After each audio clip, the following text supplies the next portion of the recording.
Hello friends, আশা করি তোমরা ভালো আছো, আমরাও ভালো আছি। প্রতিদিনের মতো আবারও চলে এসেছি ছোট্ট একটা রেসিপি নিয়ে তোমাদের সামনে হাজির হয়ে গেছি। আর আজকে দেখতে পাচ্ছ ডিব্রুগড়ে প্রচুর গরম, 40 ডিগ্রির কাছাকাছি। তাই ভাবলাম জ্যান্ত মাছের রেসিপিটা তোমাদের সাথে শেয়ার করি। তার জন্য এখানে জ্যান্ত কাতলা নিয়ে নিয়েছি, ভালো করে পরিষ্কার করে ধুয়ে রেখে দিয়েছি। আবার তারপরে একটু নুন হলুদ মাখিয়ে নেব। আর রান্না করব আজকে পটল আলু আর বড়ি দিয়ে পাতলা ঝোল।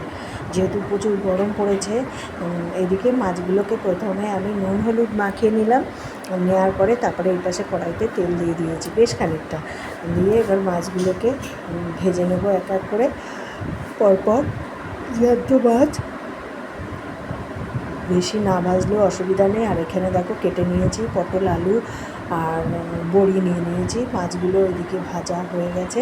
এবার এই তেলে ভিতরে আমি পটল আর আলুটা ভেজে নেব প্রথমে। আর আজকেই পাতলা ঝোলটা রান্না করব একটু অন্য স্টাইলে, বেশ ভালোই লাগে এইভাবে রান্না।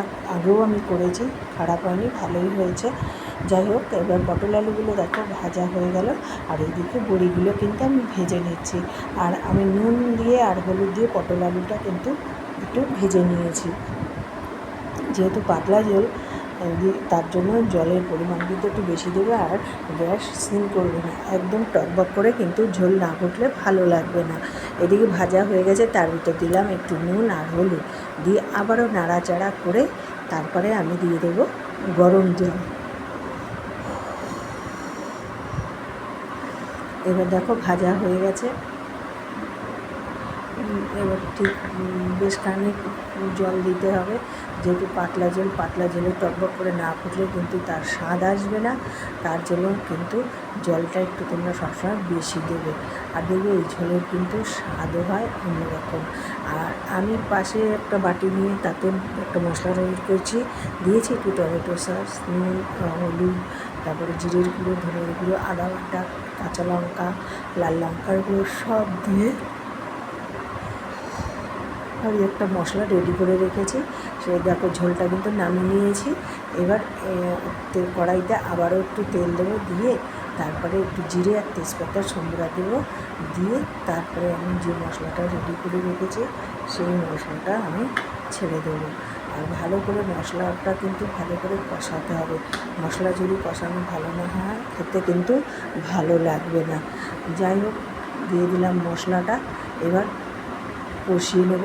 একবার গ্যাস সিম করে দেবো, একবার একটু ফুলে করে দেবো। এই করে করে মশলাটাকে কষিয়ে নিয়েছি। আর দেখো তেল ছাড়ছে কিন্তু আস্তে আস্তে। আর রান্নায় যদি কষানোর পরে একটু টমেটো সস দেওয়া হয় না, কিন্তু খেতে খুব ভালো হয়, কালারটাও খুব ভালো আসে। আর এইদিকে দেখো মশলা কষানো হয়ে গেছে।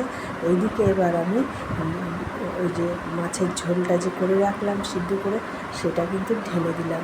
এইবারও আবারও তোমার 15 মিনিট একটুখানি ফুটতে দেবো। যে যেমন ঝোল খাবে তার কোনো অসুবিধা নেই। এবার দেখো এই ঝোলটা কিন্তু ফুটছে, দেখেছো কেমনভাবে ফুটছে।